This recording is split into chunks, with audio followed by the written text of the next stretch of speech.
Mulai ya, Kevin. Ya boleh, silakan Bu Vivi. Boleh Oke, dimulai. kamu di kantor di rumah? Oh, saya di kantor nih Bu. Ya, Nah, background ya keren ya background-nya ya. menunjukkan di kantor Bu. Barang bukti. Enggak. Oke, kita mulai ya. Selamat siang Oke. Bapak Ibu peserta webinar hari ini.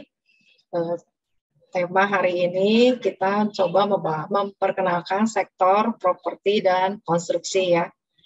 Nah, mungkin ini sepertinya sektor yang masih lagap, istilahnya ketinggalan. Sementara indeks sudah 7.200, tapi properti sama konstruksi masih di situ-situ aja. Biasanya kan orang beranggapan kalau yang masih lagap tuh nanti nyusul. Gitu. Nah, tapi ini nyusulnya kapan masalahnya gitu. Nah, kali ini saya minta tolong pada Kevin ya, Kevin Delame, dia yang pegang sektor properti dan konstruksi di Panin. Nanti kita mungkin coba tanya-tanya apa yang kira-kira menarik, triggernya kapan kita belinya waktu ada berita apa nih, lagi ada katalis apa nih. Nah, terus nge-hold-nya sampai kapan nih, terus resikonya gimana nih, reward-nya gimana nih. Nah, apapun yang kita sebut hari ini bukan rekomendasi beli atau jual ya, Bapak Ibu semua. Ini edukasi supaya kita lebih mengenal sektor kita. Jadi ibaratnya kalau ini yang lagi manggung, kita nggak ketinggalan gerbong nih, gitu. Nah, ini silakan dimulai. Kevin, perkenalkan diri dulu, Kevin. Sapa Boleh, Bapak boleh. Ibu semua. Ya, selamat siang ya Bapak Ibu semua. Jadi saya Kevin. Jadi sini saya cover construction, saya cover property juga, saya cover telecommunication, menara juga saya cover sama toll road dan basic industry saya juga cover. Jadi sini saya bisa dibilang baru join di Panin Sekuritas dan ya tadi coveran saya yang saya cover terdiri dari beberapa sektor tersebut dan di siang hari ini saya dapat kesempatan untuk sharing ya soal properti dan construction dari Bu Vivi. Oke, mungkin itu perkenalan dari saya, Bu. Oke, Kevin. Ini kita properti sama konstruksi dulu ya. Nanti menyusul ini telco juga menarik. Ini Indosat lari terus loh ini. Ya. Nah, nanti kita mungkin sektor berikutnya bisa minta tolong Kevin lagi ya. Nah, ini saya mau minta gambaran garis besar ya, menurut kamu nih ya. Apa sih sebetulnya sektor properti itu? Kita properti dulu lah ya. Boleh, boleh. Nah, itu Ya. gambaran garis besarnya gitu ya. Terus apa aja kriteria ciri karakternya gitu. Oke ya, kalau kita ngomongin properti ya, jadi properti sini kan sebenarnya ada banyak ya. Jadi kalau di kita tuh kita cover kalau nggak salah ada 4 emiten. Jadi kalau secara keseluruhan sendiri dari properti itu ada landed house, ada residensial, jadi kayak ada mall-mall itu juga masuk ke properti dan di situ kalau untuk mall sendiri dia biasanya masuk ke recurring revenue karena di situ kan dia biasanya sewa kan dan apa namanya ada pendapatan yang berulang secara terus-menerus seperti itu. Jadi kalau untuk properti sendiri itu indikator yang mungkin kita lihat ya. Ini tentunya yang pertama adalah bisa dibilang indikasi bunga KPR. Indikasi bunga KPR kenapa? Karena berdasarkan data itu kalau saya tidak salah sebagian besar masyarakat di Indonesia itu membeli rumah itu cenderungnya menggunakan kredit ya. Jadi karena sudah sepantasnya bahwa kita tahu kalau mau beli properti kita harus tahu nih KPR-nya berapa sih karena kemarin banyak-banyak berita ya, banyak berita di saya baca tuh banyak banget karena memang KPR sekarang cenderung tinggi ya. Kalau saya kemarin cek di data dari OJK itu suku bunga dasar kredit bank umum konvensional aja itu untuk Bank BRI aja itu 7,25%. Itu bisa datanya bisa dapat di OJK, tapi itu masih per Maret ya. Dan ini juga ya kita lihat kalau perkembangan suku rata-rata tuh rata-rata ya per Desember itu sorry per Maret itu memang dia di sekitaran 9%-an atau 8%-an. Jadi ya bisa dibilang Sorry kalau sebenarnya cukup tinggi kalau mau sorry dibilang. ini tadi Kevin, tadi suku bunga berapa ya? Di saya soalnya putus-putus atau internet saya atau internet kamu ini gitu. Oh ya, kalau Suku saya sih berarti di saya kali ya. Kalau yang lain bisa jelas kali ya. Kalau takutnya yang lain nggak jelas. Oke, silakan lanjut. Ya, mungkin tadi sampai di suku bunga ya. Kalau di suku bunga tuh kalau kita based on datanya OJK, itu suku bunga dasar kredit bank umum konvensional per Maret kemarin data terbarunya itu kalau dilihat aja di kayak bank-bank himbara aja yang bank-bank besar kayak Bank BRI, Bank Mandiri, bank itu lainnya mereka rata-rata di 7,25%. Itu bisa dibilang cukup tinggi sih sebenarnya. Dan kalau dilihat aja ya, kalau kita lihat nih ada data dari OJK juga nih perkembangan rata-rata suku bunga dasar kredit KPR itu secara overall itu tuh sekitar 8,68% di Indonesia per Maret, tapi ini datanya masih per Maret. Di sini kita kita bisa tahu kan sebenarnya arah dari market di tahun ini sebenarnya itu masih istilahnya masih apa ya? Untuk banyak properti sendiri banyak masyarakat yang masih istilahnya masih wait and see lah untuk membeli karena kan kita tahu ya triggernya itu yang pertama ada tadi KPR, terus yang kedua tentunya dari suku bunga acuan. Mengacu dari suku bunga acuan terakhir di BI itu kan 3,55% ya per Mei ini, di mana terakhir di April itu 3,47. Tentunya ada kenaikan kan di situ. Sorry, ini data inflasi ya. Data inflasi per Mei itu 3,55. Sementara di April 3,47. Di sini kita tahu ada benar-benar ada literally kenaikan kan. Di sini kita tahu bahwa biasanya kalau hal seperti ini si pemerintah bakal adjust adjust, oh inflasi naik, jadi kita juga bakal adjust ke suku bunga tersebut. Jadi sebenarnya kalau dari sisi konsumtif ya, Bu ya, kita lihat bahwa untuk properti ini sebenarnya cenderungan karena memang KPR cukup tinggi, jadi mungkin masyarakat masih menahan dulu uang mereka masih menanti-nanti kapan sih suku bunga yang atraktif itu mulai turun lagi sih. Itu yang pertama kalau dari indikatornya. Terus kalau kita lihat lagi, itu indikator kedua ya tadi udah inflasi, KPR, BI rate. Yang ketiga dari marketing sales nih. Kita mau tahu nih, kalau kita tahu nih um, company-company kayak mereka nih marketing salesnya nih berapa sih? Maksudnya itu kan menunjukkan operasional dari properti tersebut kan, marketing sales itu. Jadi ya selain dari sisi revenue, itu juga marketing sales perlu kita juga perhatikan. Jadi kayak misalnya nih, apakah kita perhatikan misalnya di tahun ini, apakah marketing salesnya per kuartal satu ini misalnya, apakah dia bertumbuh dibandingkan dengan kuartal sebelumnya yang ada di tahun lalu, ataukah apakah targetnya meningkat ataukah justru menurun, itu hal-hal yang perlu kita perhatikannya. Mungkin seperti ini aja ya, seperti sejelas informasi aja ya. Kalau dari sisi operasional nih, contohnya saya ambil contoh P1 ya. Di sini dia marketing salesnya tuh sebesar 380 miliar di kuartal ini nih. Ini secara year on year dia nurun ya, 12,3%. Apa karena emang ini masih ya istilahnya masih marketing saya masih turun ya. Karena sebagai informasi sendiri di tahun 2021 first quarter-nya itu dia 427 miliar, di mana kontribusi terbesarnya itu Grand Pakuwon, itu di sini Township, Pakuwon Mall dan sebagainya. Itu maksudnya indikator yang kita bisa lihat. Jadi kalau boleh saya simpulkan lagi tadi ada pertama ada bunga KPR, ada BI rate, ada inflation, ada marketing sales, dan tentunya ada recurring revenue. Itu tapi berlaku biasanya untuk properti yang istilahnya dia recurring revenue banyak, contohnya kayak ya Sumarekon, ada Pewon juga, dia kan punya mall kan. Nah, melihat itunya dari mana, recurring revenue dari mana, itu kita bisa lihat dari okupansi rate-nya. Okupansi rate dan dari penyewaan tenan-tenan yang ada di mall-mall tersebut misalnya. Jadi kayak misalnya sebagai contoh nih, occupancy rate per tahun ini berapa sih? Maksudnya dibandingkan tahun lalu, kita kan sekarang ya. Sebenarnya kalau mau dibilang properti ini, kalau menurut saya pribadi ini bisa dibilang di satu sisi oke-nya tuh bisa dilihat dari mall ya. Kita tahu ya tingkat okupansi mulai tinggi kan, mobilitas mulai oke, dan penetrasi vaksin mulai oke, dan apa ya, COVID juga mulai melandai, PPKM juga sudah mulai menurun, ya otomatis secara tidak langsung okupansi daripada mall itu meningkat. Jadi seharusnya kalau untuk recurring revenue dari mall itu justru bakal bagus di tahun ini. Tapi despite itu semua, untuk pembelian properti residensial kayak landed house itu tuh masih perlu kita wait and see lagi, karena ya kita tahu KPR cukup tinggi dan inflasi juga cukup tinggi, tentunya bahwa harga bahan baku juga mulai tinggi ya, diikuti dengan inflasi, jadi otomatis harga yang dibebankan ke harga properti untuk pembangunannya juga pasti lebih tinggi. Itu mungkin pertama untuk properti. Kalau mungkin construction, mungkin saya langsung lanjut aja ya. Oke, nanti nih. Satu lagi tuh properti, jangan lupa industrial land. Ada Apa? industrial land. Nah, industrial land. Nah, industrial Nah, land itu satu lagi itu kan ada satu lagi. Itu kira-kira menurut kamu gimana nih, kan katanya ada LG mau buka, terus FDI udah mulai ada buka. Nah, itu mungkin efek gak ke industrial land? Ya, kalau menurut saya itu benar-benar efektif ya. Despite karena kita tahu kan di tahun ini karena memang sudah mau landai COVID nanti, jadi para developer tuh mulai berani. Jadi kayak mereka Ya. mulai kembangkan proyek mereka lagi. Jadi proyek-proyek yang tertunda di tahun-tahun sebelumnya, Nah, nah, tahun ini mereka mulai kembangin lagi.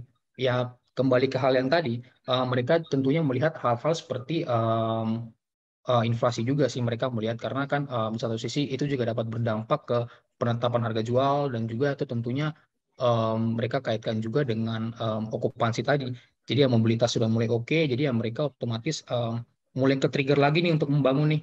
Jadi otomatis sebenarnya kalau industrial ended itu oke menurut saya ke depannya, karena justru itu salah satu indikator bahwa mereka memang akan kembali menghidupkan sektor properti mereka. Mungkin seperti itu Bu Vivi. nah, ini saya mau tanya ya, kalau industri lain-lain itu kan sekarang kita yang biasa yang suka asing membuka pabrik. Nah, itu biasanya daerah mana, Kevin?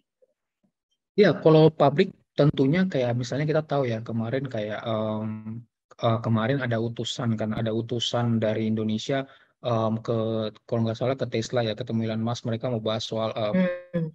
soal pabrik EV. Terus kemarin mereka juga mau ada, pokoknya ya kita tahu lah ini related juga ke komoditas dan related juga ke construction. Hmm.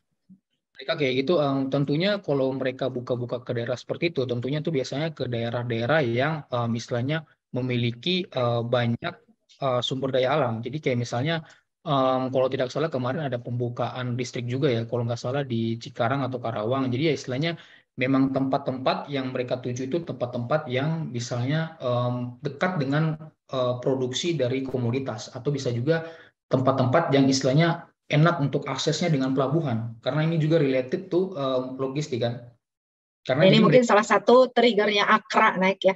Dia ada, Iya, ya. Jadi mungkin kan ya di satu itu sisi, ya. ya jadi mungkin satu sisi Ah, kan ah, ah. itu related ya, dimana kan kalau kita bangun pabrik kan kita Gadgetnya, ah. memikirkan logistiknya, bagaimana dari penyampaian barangnya bisa sampai ke sana dengan istilahnya dengan efisien, itu juga patut diperhitungkan, karena kan di satu sisi ya maksudnya hal-hal itu juga jadi perlu diperhatikan bagi mereka. Di satu sisi mereka bukan cuma bangun properti, maksudnya bangun properti yang desainnya seperti ini, itu enggak juga, mereka juga pasti memikirkan strategisnya ya, maksudnya kalau misalnya kita bicara soal misalnya bangun township ya, pasti township mereka pasti pengen bangun yang dekat jalan tol, yang dekat dengan mall, yang dekat dengan sekolah, yang dekat dengan itu.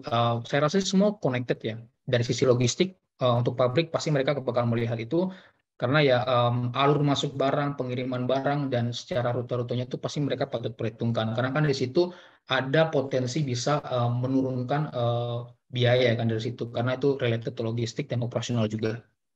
Nah, ini kalau industri lain, kamu ada yang covering nggak? Karena Industrial. mid cap, small cap sih industri lain, kecuali Akra kali ya.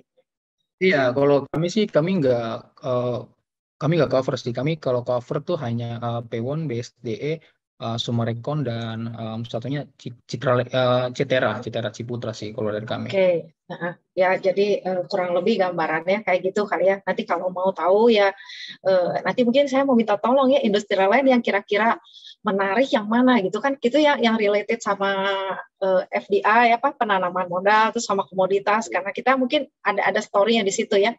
Berarti saya minta bantu kamu ya. Nah, terus mungkin ini saya summary-in ya. Mungkin ini Hmm. dari properti tadi berarti penentunya bunga KPR, bunga bank, sama marketing sales. Marketing sales mungkin dibagi dua lagi ya, dari recurring income sama penjualan industri land bank ya, yang jual rumah tapak gitu ya. Nah, kalau land bank ya masih begitu aja kayak kalau rumah-rumah ya. Cuman kalau di Q2 mungkin recurring income ada pengaruh ya, ada kenaikan ya, karena kan di Q2 itu mall udah rame banget gitu kan ibaratnya ya, karena lebaran. Nah, mungkin ada harapan di Q2 buat properti yang related sama dapat recurring income ya. Nah, ini yang kamu covering yang ada recurring income-nya apa nih? Kalau dari kita covering sih, ya ada ini ya, ada Pewon itu otomatis ada Pakuwon Mall Hmm? dan juga Sumarekon. Nah, kita tahu Sumarekon Mall.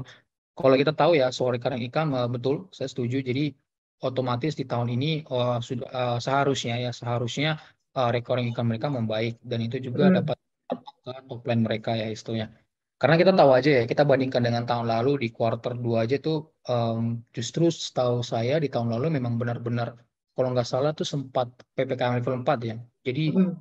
mana-mana tuh ditutup, terus mall nggak dibuka, bioskop juga setahu saya belum dibuka, dan apa namanya, pokoknya mall-mall benar-benar dibatasi. Dan kita tahu sekarang aja, kemarin Lebaran udah dibuka, itu maksudnya oh angin segar banget kan, maksudnya di satu sisi sudah dimulai bunik, sudah mulai apa, mall-mall sudah mulai naik, dan kita juga lihat retail juga udah mulai naik, industri-industri itu. Ya, di satu sisi saya lihat ya, menurut saya pribadi, kalau untuk recurrent income di tahun ini, maksudnya angin segarnya itu bakal ke-trigger di kuartal kedua memang. Jadi di kuartal kedua. Jadi kuartal pertama tuh istilahnya dia mulai apa ya, istilahnya mulai boosting lagi kan. Jadi ya kita tahu orang-orang Lebaran pasti pada ke mall kita semua kan.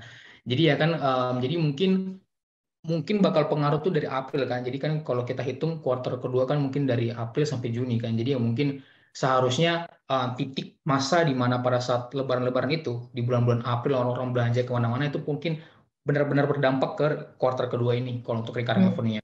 Juga Nah itu ada trigger dari kuartal 2 buat yang properti recurring ya. Berarti kalau mau cari properti kurang lebih yang ada story-nya ibarat itu supaya kita dapat lonjakan income ibaratnya ya, ada perbaikan kinerja. Nah, di situ. Kalau yang buat penjualan rumah tapak mungkin masih stabil karena ya ini faktor penentunya bunga sama yang lain-lainnya kan masih sama gitu, nggak ada kejutan ya di Q2 ya. Jadi mungkin saran kamu gimana ini kalau kita kalau naksir properti nih, kita cicil beli apa gimana ini? Atau udahlah yang lain dulu gitu.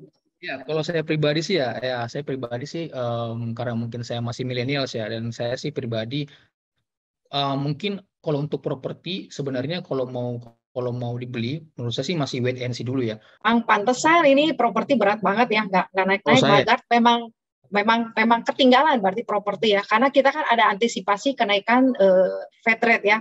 Fed rate naik, otomatis kita juga BI rate betul. mungkin ikuti naik juga, tambah inflasi. Jadi ibaratnya belum ada yang bisa bikin properti menarik gitu. Jadi ya masih di bawah terus. Nah gitu kurang lebih kali ya.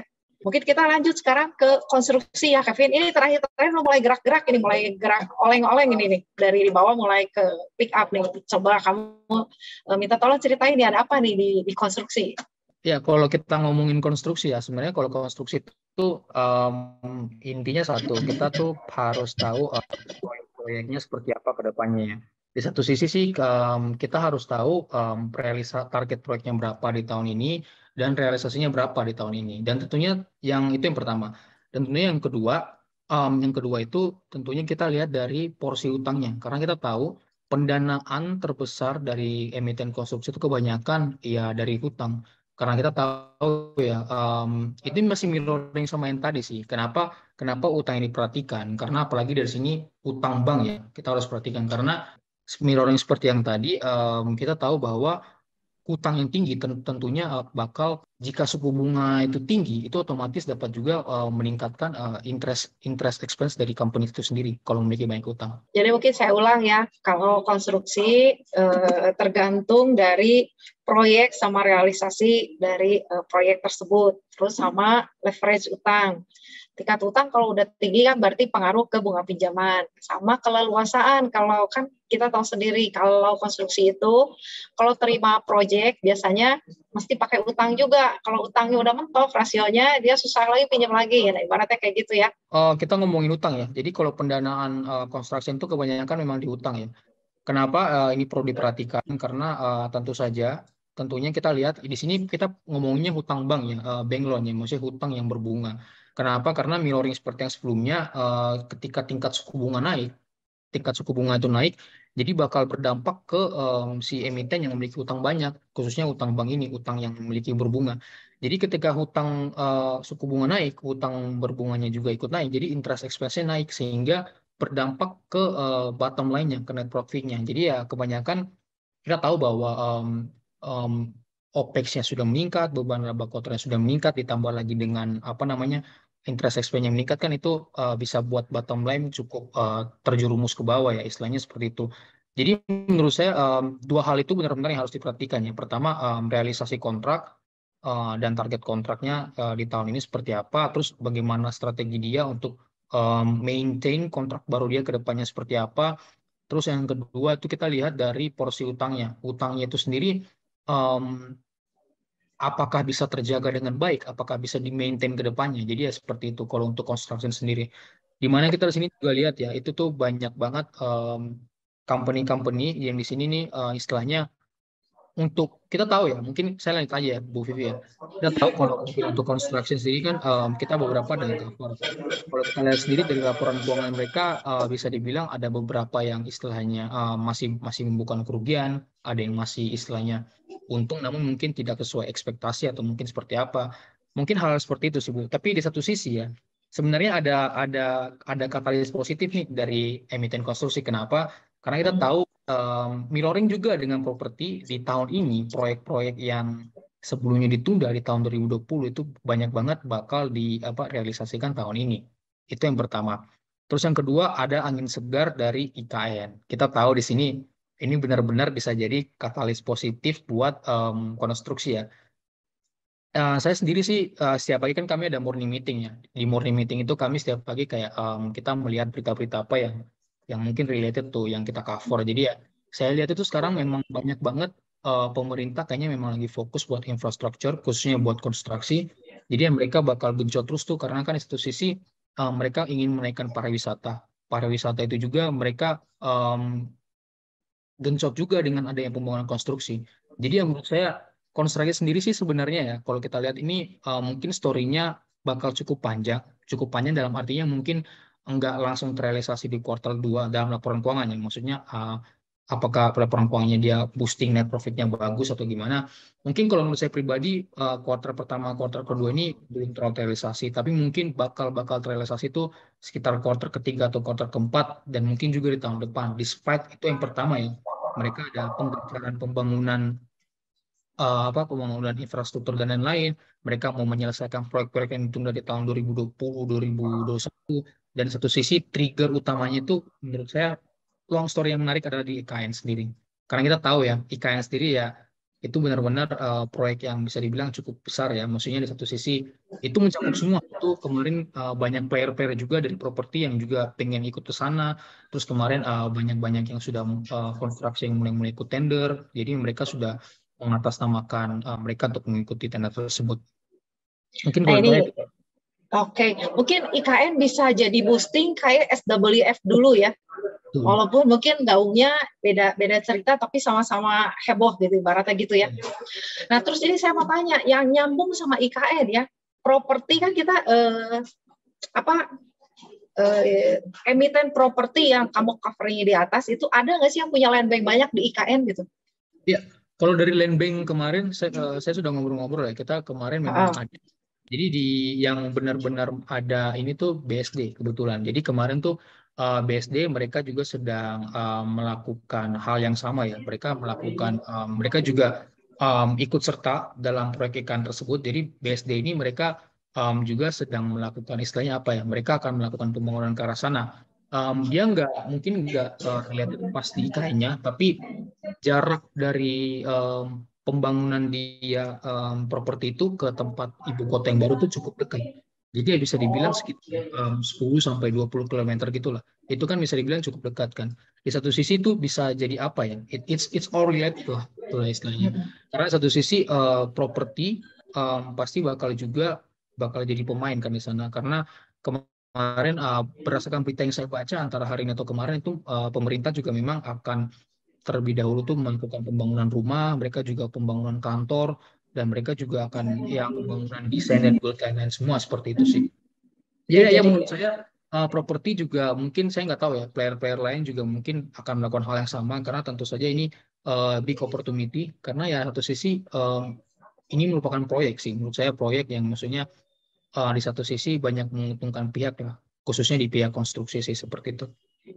Ya, seret pinggirannya properti juga kena karena kan mungkin ibu kota baru perlu perumahan juga buat orang-orang diam begitu kan ya, rumah tinggal, rumah tapak, nah ibaratnya gitu. Nah terus mungkin perlu mall juga kan, IKN bikin juga mall kali ya, kan pasti ada mall juga ibu kota baru ya. Nah mungkin salah satu itu domplengnya sentimen bisa dari sentimen IKN kali ya kalau properti. Nah itu salah satunya ya.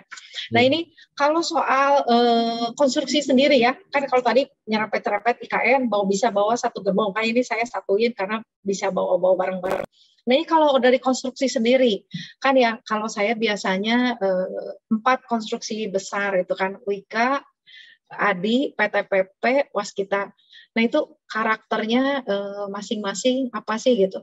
Terus yang kira-kira kekuatan, kelemahan menurut kamu apa nih yang jadi daya tarik dari 4 ini?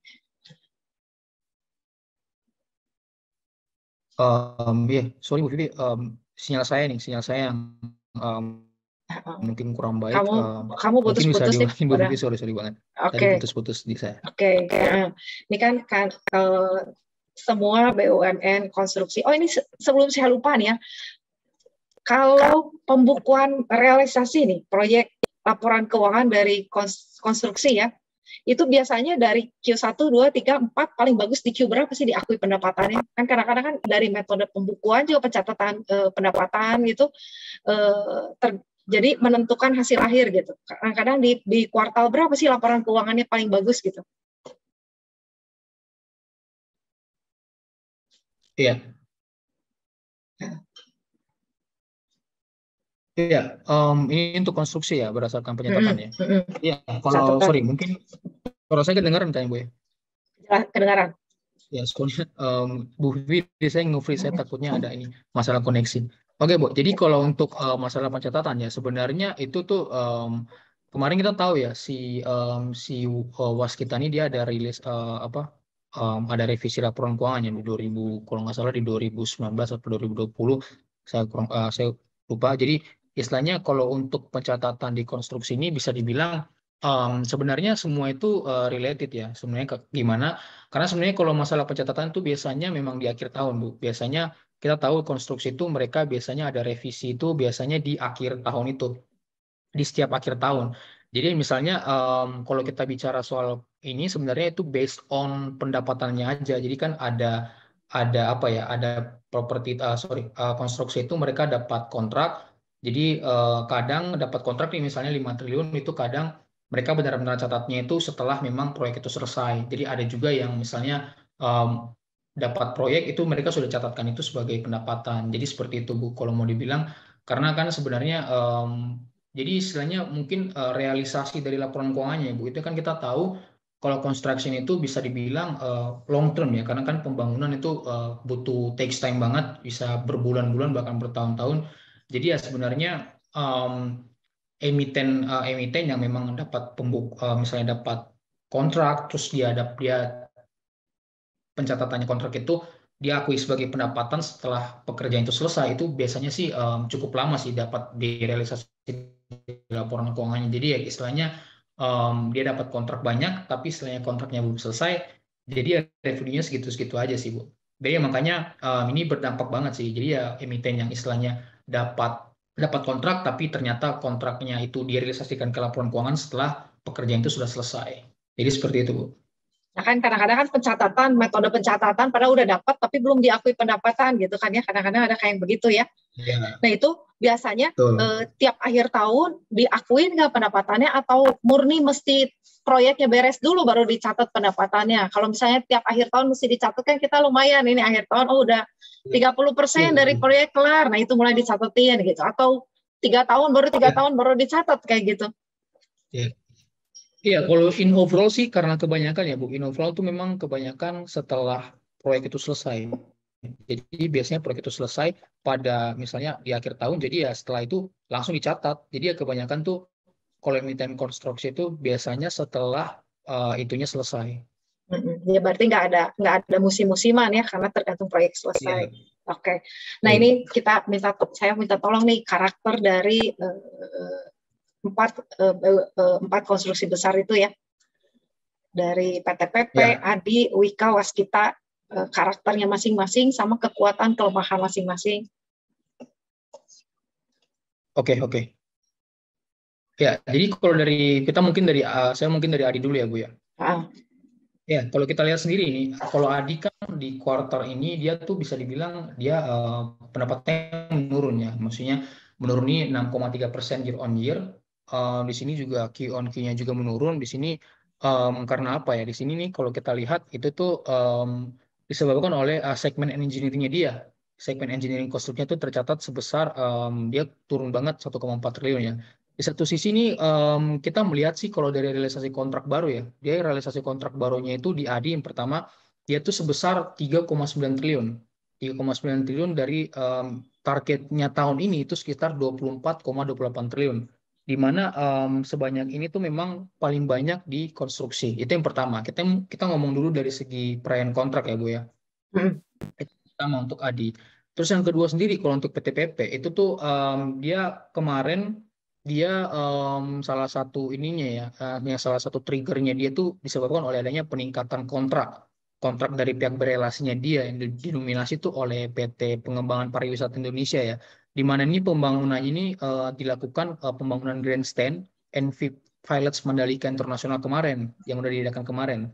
Nah, sebagai informasinya, Personal sendiri dia tuh catat kontrak baru di tahun ini itu sebesar di kuartal ke pertama sorry itu tuh 3,1 triliun, di mana targetnya itu 31 triliun. Jadi ya kalau kita bilang kan kalau dibandingin dengan Adi nih, Adi kan tadi 3,9 ya. Sementara PTPP Hmm. tuh 3,1 ya. Ini bisa dibilang masih bisa dibilang mendekati lah. Dan satu sisi kan apa ya? Di satu sisi mereka juga gencar juga dalam relasi kontrak ini. Terus kalau dari PTPP kita ke Waskita ya. Ke Waskita ini sendiri kalau kita lihat nih dari 3M22-nya atau first quarter ini kan net profit-nya turun ya. Net profit-nya itu turun signifikan banget. Jadi sekitar itu gara-gara bisa dibilang karena beban operasinya sendiri, beban operasinya itu naik banget 101%. Nah, di mana kita tahu naiknya beban penjualan dan administrasi ini didukung oleh biaya umumnya naik banget. Kalau dari Waskita tuh yang pertama tuh.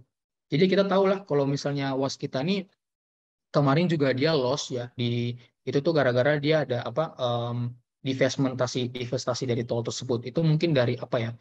Dari salah satu ininya lah, salah satu triggernya juga kenapa net profitnya turun sendiri. Kalau dari Wika ya, Wika sendiri ini kita tahu kalau kalau kita kan dia belum rilis first key ya, first key 2022 ini.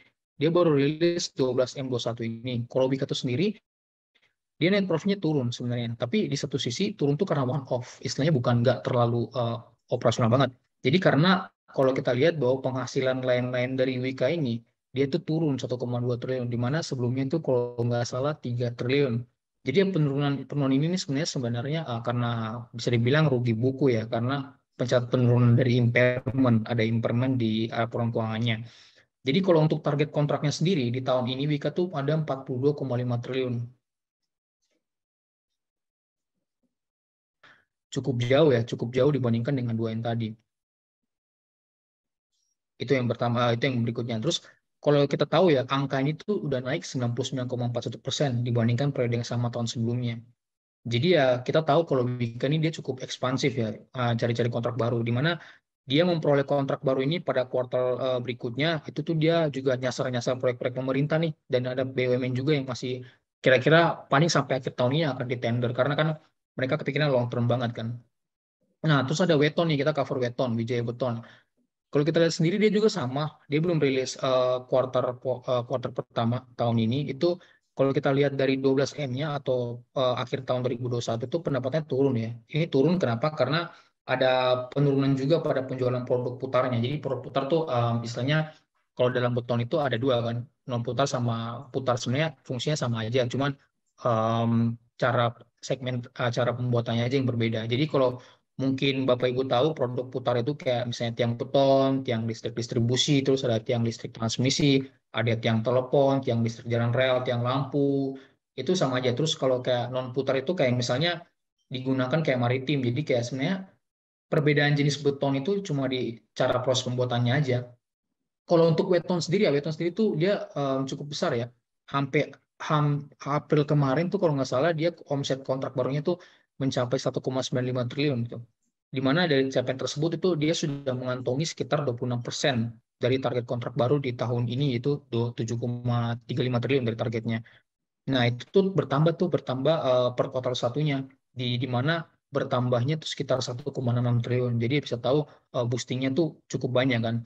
Di mana nilai kontrak sebesar 1,95 itu tuh didapatkan dari 10 proyek utama. Itu pokoknya ada 10 proyek ya mungkin saya nggak bisa sebut satu-satu ya itu cukup banyak dan mungkin takes time.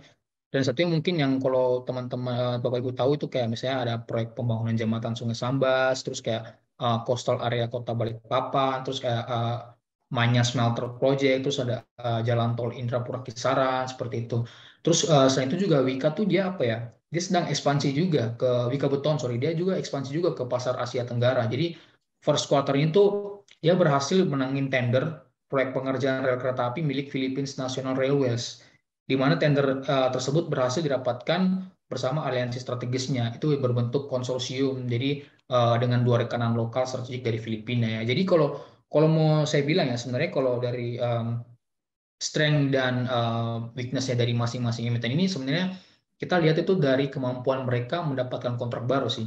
Jadi kalau saya lihat kan realisasinya mereka kalau dibanding dengan kontrak rata-rata ya bisa dibilang di atas 20% sih. Jadi ya menurut saya mereka ini istilahnya memiliki apa ya, memiliki target yang sama, memiliki istilahnya mereka berada di jalan yang sama. Jalan yang sama artinya bahwa mereka juga punya target yang sudah ditetapkan dan rata-rata dari emiten-emiten ini mereka tuh targetnya ya bisa dibilang hampir 20% dibandingkan dengan target mereka tahun ini. Jadi ya menurut saya kalau dari sisi weakness ya weakness sih paling menurut saya bisa dilihat juga dari sisi-sisi utangnya ya. Kalau dari weakness karena kalau dilihat yang mungkin dari sisi utangnya tuh bisa dibilang mendingan ya mungkin ADI ya net gearingnya tuh 1,5 misalnya, terus ada PTPP ya bagus juga 0,9 dia di bawah satu lah, terus kalau tapi kalau waskita juga istilahnya masih tinggi ya di atas 3 juga, tapi kalau yang bagusnya dari waskita ini menurut saya pribadi ya dia tuh ada penurunan dibanding year on year, di mana kalau 2020 tuh dia net gearingnya 5,3, sekarang tuh dia jadi 3,4, jadi ya bisa dibilang turunnya cukup tinggi banget tuh. Jadi ya kalau untuk Wika, Wika juga sama ya. Wika, tapi di sini ada peningkatan utang ya. Net gearingnya tuh naik dari 0,7 ke 1,2 ya. Kalau itu sih. Kalau untuk Weton sendiri justru pendananya cukup bagus. Karena di sini dia net cash ya. Dia net cash jadi bisa dibilang hutang berhubungannya dia tuh sedikit. Jadi jika dibandingkan dengan cash itu sedikit banget. Jadi ya itu kalau mau dibilang strength-nya itu bisa kita bisa lihat dari bagaimana company itu mereka bagaimana realisasi mereka dalam mendapatkan kontrak baru. Terus yang kedua kita juga lihat dari sistem pendananya dia, apakah pendananya dia itu bisa istilahnya apa ya? Istilahnya tidak terlalu besar atau gimana? Itu juga bisa jadi kunci bagaimana emiten itu sehat apa enggak. Kalau yang saya sih dari itu sih, Bu Vivi. Mungkin yang mau ada yang tanya lagi.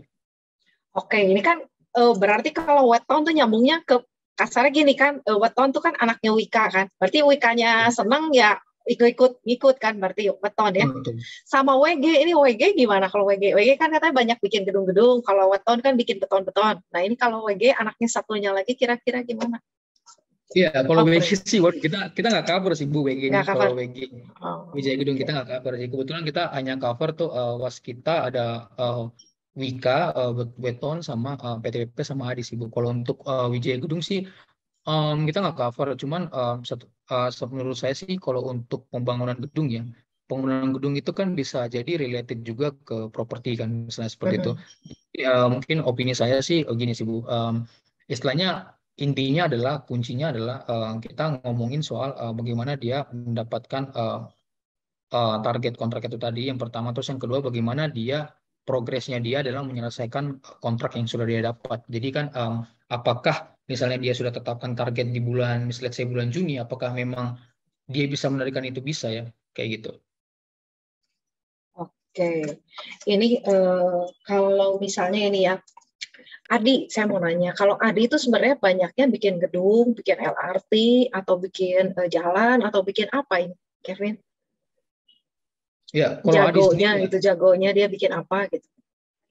Iya, kalau Adi itu sendiri, kalau kita lihat ya kemarin sih dia tuh di kemarin kebanyakan dia dapatnya di ini ya segmen engineering ya, khususnya konstruksi, of course. Jadi situ sih kita tahu kalau untuk properti dan hospitality itu dia juga meningkat sebenarnya, karena tapi tetap strength-nya tuh tetap di engineering dan konstruksi juga. Maksudnya konstruksi di satu sisi ya ya kayak bendungan dan lain-lain sebagainya kayak gitu sih, itu juga jadi strength-nya dia. Tapi di satu sisi juga dia juga bangun properti dan hospitality nih, di mana segmen manufaktur juga dia bangun, terus ada apa ya, ada investasi dan konsumsinya dia juga itu di quarter ini naik signifikan di satu sisi itu sih.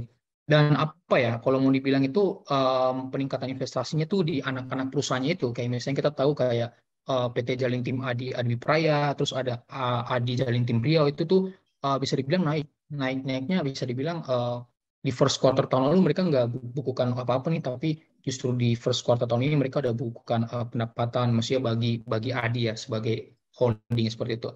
Jadi kalau patut dicermati juga, kalau berdasarkan pihak berelasi ini, ADI ini dia nyumbang 244,5 miliar ke ADI sendiri sih.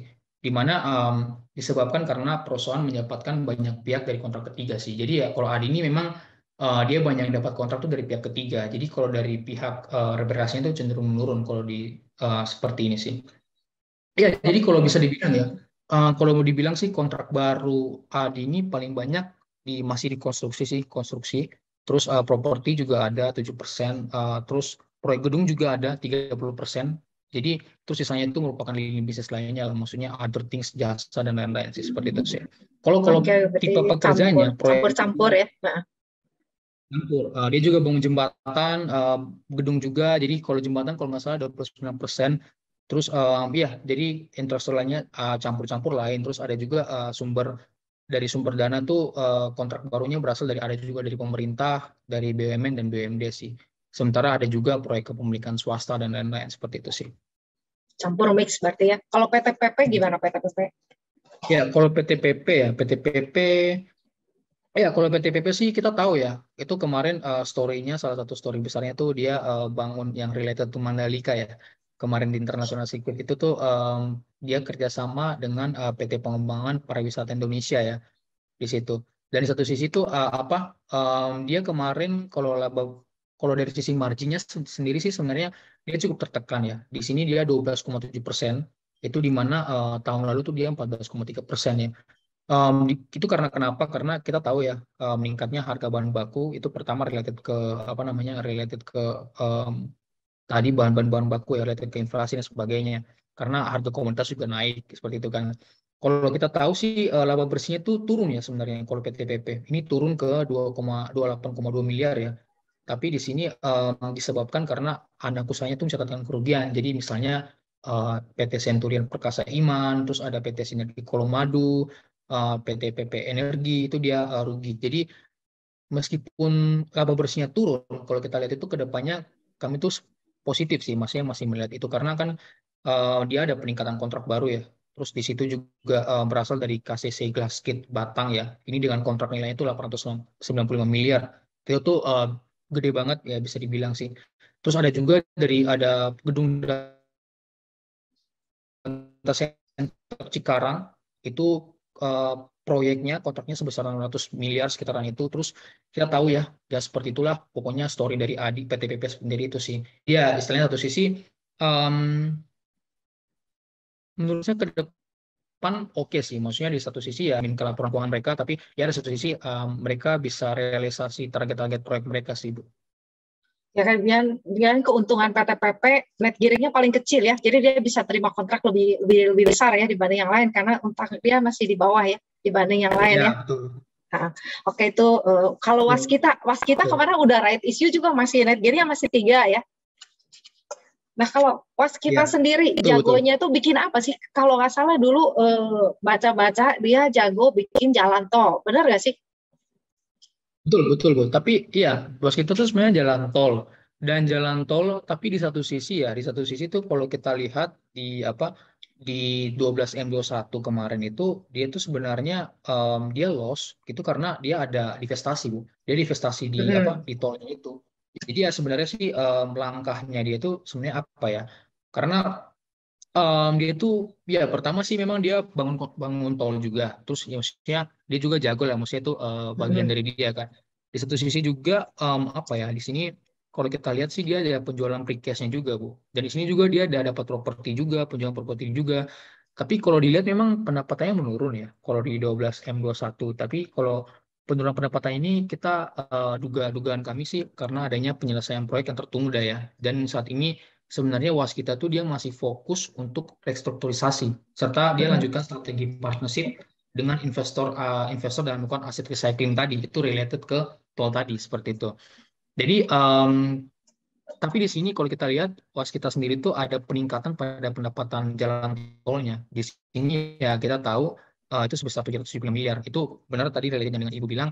Jadi kenapa dia naik karena pendapatan jalan tolnya karena kita tahu sendiri tol sudah, mobilitas sudah naik, mobilitas sudah kembali normal, dan otomatis banyak kendaraan yang melewati jalan tol bolak-balik itu apa ya istilahnya, kalau di orang kalau bilang itu istilahnya rate-nya dia tuh naik, maksudnya rate per menit atau per detik untuk orang masuk jalan tol itu dia mulai naik dibandingkan dengan sebelumnya. Jadi ya otomatis pendapatan jalan tolnya sih yang didapat dari Waskita ini juga naik.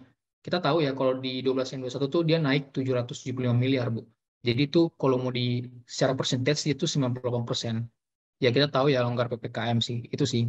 Jadi kalau mau dibilang, tapi dia memang masih rugi sih. Dia rugi itu ya kebanyakan tuh karena apa ya, didorong oleh peningkatan ini sih Bu, yang tadi karena dia ada divestment jalan tol, jadi ya bisa bilang itu impact banget ke apa namanya ya, jalan bottom line-nya dia, jadi mana net profit-nya itu sendiri sih Bu kalau untuk pos kita sih. Ya kalau kita lihat kan berarti dia jual divestasi mungkin supaya cash flow-nya lancar kali ya. Jadi Betul. diberesin dulu ini biar muter, yang penting jalan dulu sambil cari partnership. Mungkin ini ibarat pasien lagi sakit nih ya, lagi dibenerin dulu ya. Udah, Iya, tapi proyek-proyek dia punya kapasitas buat recovery kali ya gitu ya. betul. Nah ini mungkin buat waskita. Terus kalau Wika, Oke, kalau Wika Bu. Jadi sini kalau kita Wika ya, sayangnya sini Wika kalau dia belum rilis 3M21 ya.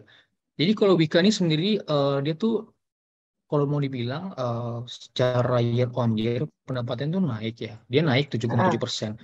Laba kotornya juga naik 11%. Maksudnya masih double digit. Laba operasinya juga naik double digit. Tapi laba bersihnya turun. Ini kenapa? Ini sebenarnya one off sih Bu. One off-nya itu di mana? Kita tahu dilihat dari sisi penghasilan lain-lainnya Wika. Jadi penghasilan lainnya Wika itu dia turun Bu.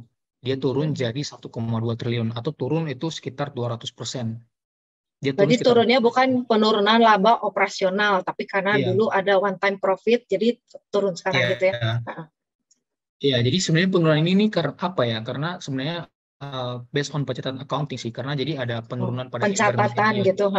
Iya, karena ada impairment-nya dia kan. Jadi itu sih kalau yang menyebabkan dia turun. Tapi di satu sisi target kontraknya sendiri di tahun ini bisa dibilang naik ya Bu ya. Di sini dia 42,57 triliun. Di mana sampai akhir Maret kemarin tuh dia sudah kantongi kontrak baru senilai 9,28 triliun Bu.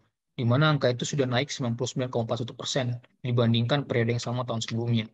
Dan story-nya dia juga dia tuh bakal dapat sudah mulai rencana buat ikut-ikut tender baru tuh, di mana dia ikut-ikut pengen nyasar proyek-proyek ini dibangun oleh pemerintah, BUMN yang mungkin akan ditenderkan sampai akhir tahun ini. Itu untuk Wika sih Bu, kalau untuk kita lihat sih. Kalau ke Wijaya Beton ya, ya. Ini nih kita tahu sebenarnya dia sih apa ya? Dia kan sebenarnya tuh bisa dibilang jual beton ya di satu sisi. Jadi satu sisi tuh pendapatannya tuh turun ya. Itu turun sebenarnya pendapatannya karena penurunan pada penjualan produk putar tadi. Jadi produk putar tadi itu yang bisa dibilang dia tiang beton dan sebagainya. Kalau kita lihat dari prospek ke depannya, dia tuh akhir April aja dia tuh sudah dapat kontrak baru sebesar 1,95 triliun. Di mana target kontraknya itu 7,35 triliun.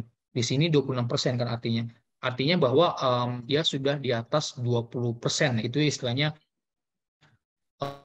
realisasinya dia. Jadi ya ini kita lihat sih cukup bagus sih karena ya istilahnya sudah di atas 20%. Jadi ya istilahnya ada apa ya? Ada potensi bahwa dia akan mencapai target kontrak tersebut.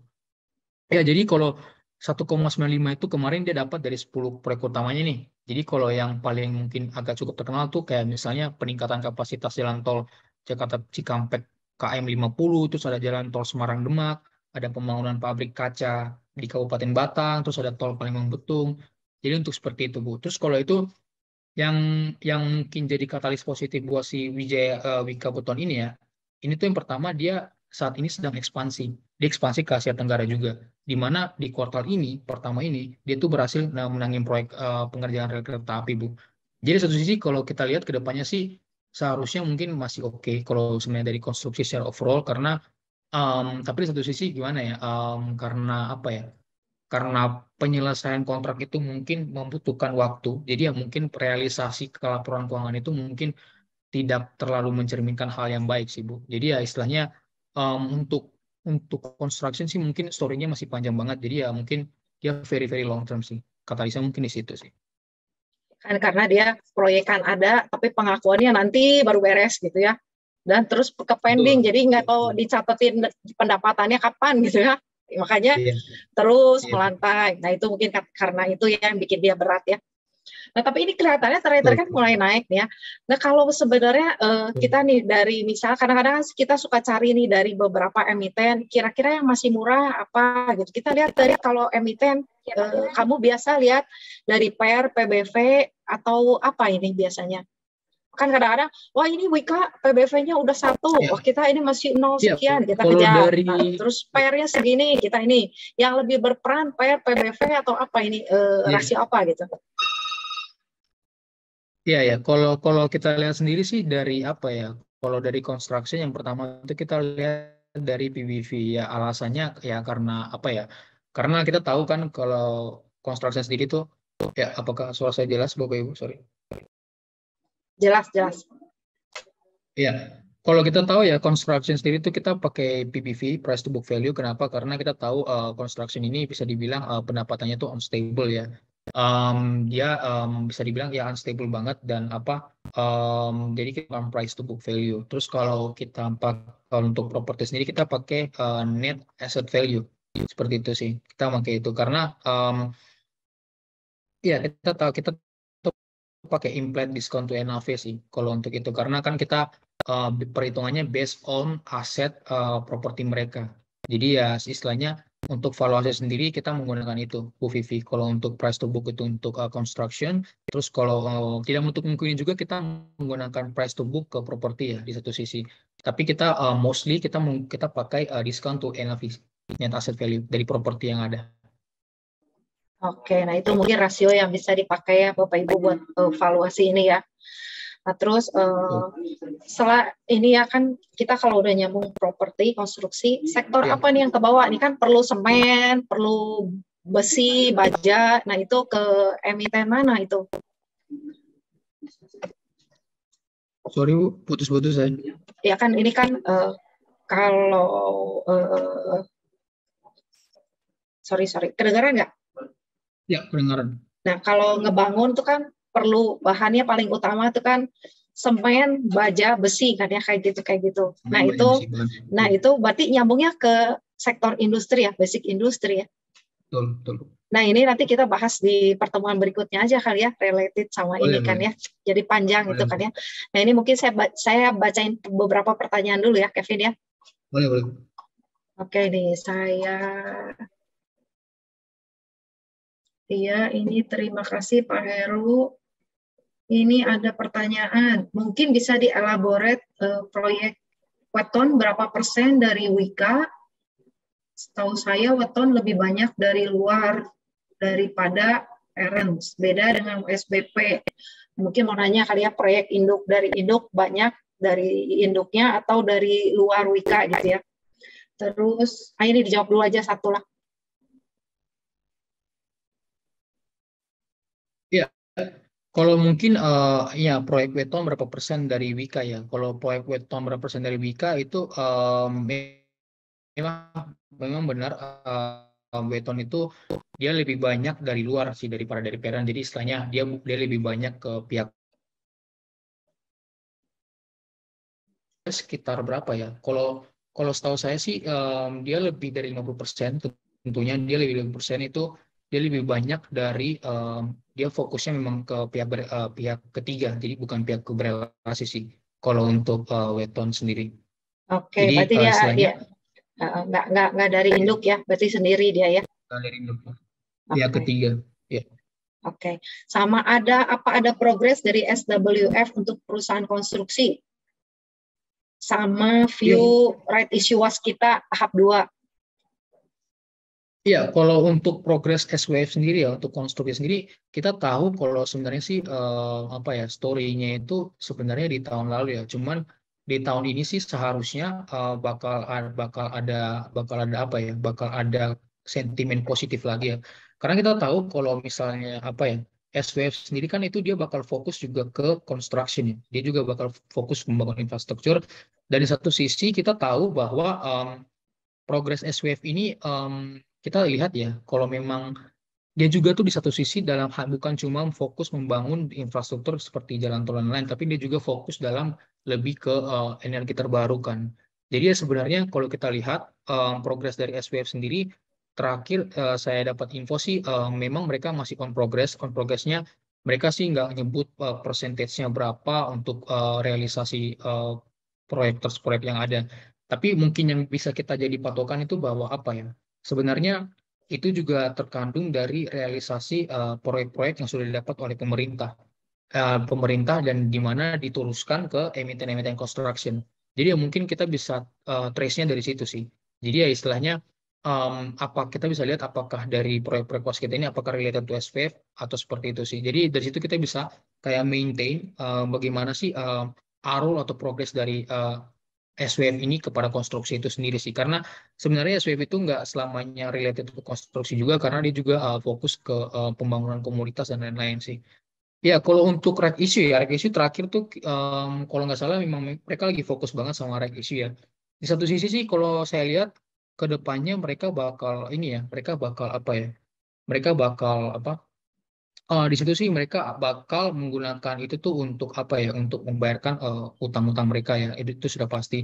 Di satu sisi sih kemarin em, manajemen sih positif ya, manajemen positif dan saya juga melihat sih ke depannya bakal positif dari restrukturisasi itu pasti maksudnya ke depannya akan bakal baik-baik saja ya karena kita tahu tadi was kita perolehan proyeknya itu bisa dibilang cukup banyak dan itu juga sudah terrealisasi.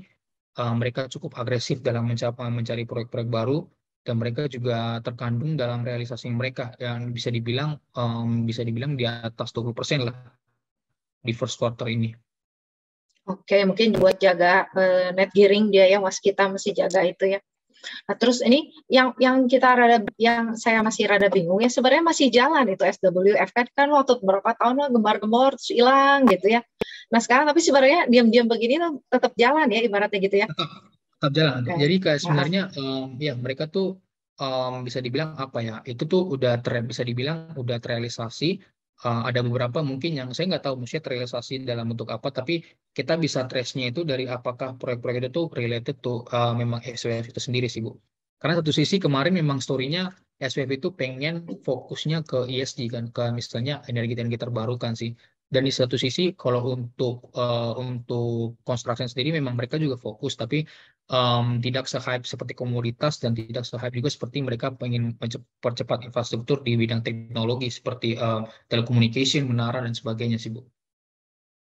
oke, ini ada pertanyaan lagi nih. Kenapa diskon to NAV perusahaan properti bisa 70-80% ya? Apa artinya jika harga saham sampai capai target price pun masih diskon dibanding value perusahaannya? Ya, kalau untuk in overall memang rata-rata seperti itu ya, bisa 70-80% karena di satu sisi sih karena apa ya? Karena kita tahu ya, karena em, aset itu kan aset kayak seperti itu kan properti kan dia pasti land ya. Di situ sih dia tentunya ada terdepresiasi dan lain-lain. Jadi ya kenapa kenapa 70-70%? Karena itu menunjukkan bahwa harga tersebut bisa dibilang masih apa ya masih masih normal atau jadi batas relevan lah bagi perusahaan-perusahaan properti karena kita tahu sebenarnya kalau dari diskon to NAV itu salah satu trik kita pakainya kan dari asetnya portofolio dia kan jadi portofolio dia gedungnya apa aja propertinya apa aja terus dari situ kan ada banyak faktor sebenarnya dari kayak misalnya terdepresiasinya seperti apa dan sebagainya jadi menurut saya memang seperti itu. Jadi 70-80% itu bisa dibilang suatu hal yang normal karena bisa dibilang related to depreciation juga dan related to capex-nya juga ada juga related ke situ dan juga related ke gross capex-nya dan asumsi capex yang kedepannya seperti apa sih? Nah, mungkin kalau kita suku bunga dibilang bakal aman turun, mungkin diskonnya Betul, bisa ngecilin kali ya. betul, betul. Penyeimbang ibaratnya mouse-nya masih tinggi karena kondisi lagi kayak begini ya. Ya, Mouse-nya betul. makan mouse dijaga. Nah, ini ada pertanyaan dua lagi ya Kevin ya. Maaf ya udah lewat jadwal, saya bacain singkat ya. Kamu covering ini nggak konstruksi yang swasta? Total kali ya ini maksudnya kali ya. Oh, konstruksi Konstruksi swasta, maksudnya swasta. gimana tuh, Bu? Ini yang bukan BUMN. Oh, yang bukan BUMN sih, enggak sih. Kan kita covernya tuh Ya, cuman ADI ya, ADI ya itu sih, ADI, PT, ADI, oke. PTPP, ya, BUMN sih. Karena kan ke total juga ada yang menarik ya. Ya, Nah, terus ini ada pertanyaan lagi terakhir. Izin bertanya, efek dari prospek konstruksi dengan perusahaan semen seperti Indosemen. ya. Oke, oke. Jadi kalau INTP ya, INTP ini kemarin sih dia lakukan buyback ya. Kemarin tuh dia baru lakukan buyback. Itu tuh kalau mau dibilang itu sign of positif ya, sign of positif di mana apakah sign-nya itu di mana itu semacam sinyal yang diberikan oleh manajemen kepada investor untuk istilahnya menandakan bahwa company ini masih murah dan sebagainya. Dan mereka juga percaya bahwa kedepannya tuh emiten itu masih bagus. Itu bisa dibilang sign yang bagus sih. Jadi satu sisi efeknya prospek konstruksi ke semen sudah pasti itu bisa dibilang berhubungan ya. Berhubungan kenapa? Di satu sisi pembangunan tentunya membutuhkan semen. Ya, seperti kita bangun rumah pasti butuh semen. Tapi di satu sisi yang patut diperhatikan adalah adanya kenaikan harga dari em, komoditas. Karena kita tahu sendiri kemarin tuh naiknya volatilitas harga komoditas itu berdampak pada penetapan harga mereka. Jadi kayak misalnya DMO mereka untuk batu bara dan untuk minyak itu bisa dibilang mereka harus bisa lincah-lincah itu sih Bu. Ya, lincah-lincah menetapkan DMO yang tepat buat harga batu bara dan harga minyak. Jadi misalnya kan itu sangat-sangat berdampak banget bagi beban-beban mereka kan. Jadi satu sisi kalau itunya bisa naik, itu bisa juga berdampak ke margin mereka. Jadi ya menurut saya sih prospeknya oke. Maksudnya di satu sisi cukup menarik. Jadi ya karena dimanapun pembangunan konstruksi dibutuhkan semen ya. Tapi di satu sisi untuk emiten semen sendiri kita mungkin bicara emiten semen terpisah itu harus diperhatikan adalah dari harga volatilitas harga komoditas ya. Karena kita tahu bahwa pembentukan mereka tuh dari beban beban pokok pendapatan mereka tuh mostly paling besar di komoditas which is itu batu bara dan minyak sih Bu. Itu yang harus Kadang diperhatikan. ya kadang ngolah semen butuh itu ya, sama logistiknya juga perlu itu ya. Logistik diperlukan betul. Tapi dia kalau kenaikan cost itu di pass on, nggak harga jual dia naikin gitu. Betul, betul dinaikin juga. Makanya kemarin kalau ini mereka tuh sedang berlomba-lomba nih, kayak misalnya mereka menetapkan DMO, misalnya DMO tuh kayak apa ya, harga yang sudah mereka tentukan. Jadi kayak misalnya mereka beli di harga 100 misalnya, tapi tahu-taunya harga sudah, misalnya harga batu bara sekarang udah 100, tapi mereka dapat misalnya dapat supplier nih yang jual di harga 100. Jadi ya itu harus strategi mereka tuh mereka harus bisa ke situ sih Bu. Penetapan harga DMO yang tepat untuk bisa supplier ke depannya. Nah, terus ngerinya nanti kalau pemerintah minta atur diturunin ya, karena ada Ya. kepentingan. Nah, itu juga ada resiko ya, Bapak Ibu di semen ya, selain kenaikan harga bahan bakar ya, Bahan komoditas. bakar. Nah, itu mungkin resiko sama kira-kira peluangnya ada apa sih di sini gitu ya. Ini Ya. emiten yang disebut bukan rekomendasi beli atau jual. Silakan Bapak Ibu pelajari masing-masing ya dengan pembelajaran kita hari ini. Nah, ini mungkin acara untuk hari ini kita tutup di sini ya, Kevin. Ya, Bu, terima kasih banyak. Terima kasih banyak ya, Kevin. Terima Kita kasih banyak tahu juga. dapat banyak tentang properti konstruksi, trigger-triggernya. Nah, mungkin kalau misalnya terdapat ada salah kata atau kurang berkenan, kita mohon maaf ya, karena kita tujuan kita di sini memberikan edukasi semaksimal mungkin. Semoga acara ini bermanfaat buat Bapak Ibu semua, karena kita tahu nih keterbatasan kita nggak bisa memenuhi, memuaskan seluruh selera Bapak Ibu semua. Nah, silakan Kevin ditutup, mungkin ada pesan-pesan. Si Kevin malah merem berhenti. Iya, terima kasih ya Bu Bim untuk webinar pertama saya. Jadi ya istilahnya kalau untuk kita bicara secara kesimpulannya untuk construction ini dan properti ini mungkin tentunya pertama kita benar-benar harus wait and see dulu sih, apalagi di properti ya sama construction karena sebenarnya properti yang construction ini benar-benar related di mana properti itu sendiri triggernya banyak yang ada KPR, ada suku bunga dan lain sebagainya. Dan untuk construction sendiri memang mungkin banyak-banyak sentimen positif di tahun ini ya, khususnya pembangunan seperti IKN dan sebagainya. Tapi satu sisi tetap ujung-ujungnya dari target realisasi kontrak dan juga dari realisasi dari laporan keuangan tersebut. Jadi mungkin kita sebagai investor kita juga harus jeli lah melihat hal tersebut. Jadi ya kita benar-benar tahu indikatornya apa aja untuk bisa menentukan kira-kira kapan the best time to kita bertindak akan sesuatu gitu sih. Oke, terima kasih banyak ya Kevin. Nanti Terima kasih banyak. saya minta tolong lagi ya buat webinar sektor Boleh, berikutnya boleh. ya. Boleh. Oke, terima kasih Bapak Ibu semua. Sampai ketemu di webinar berikutnya ya.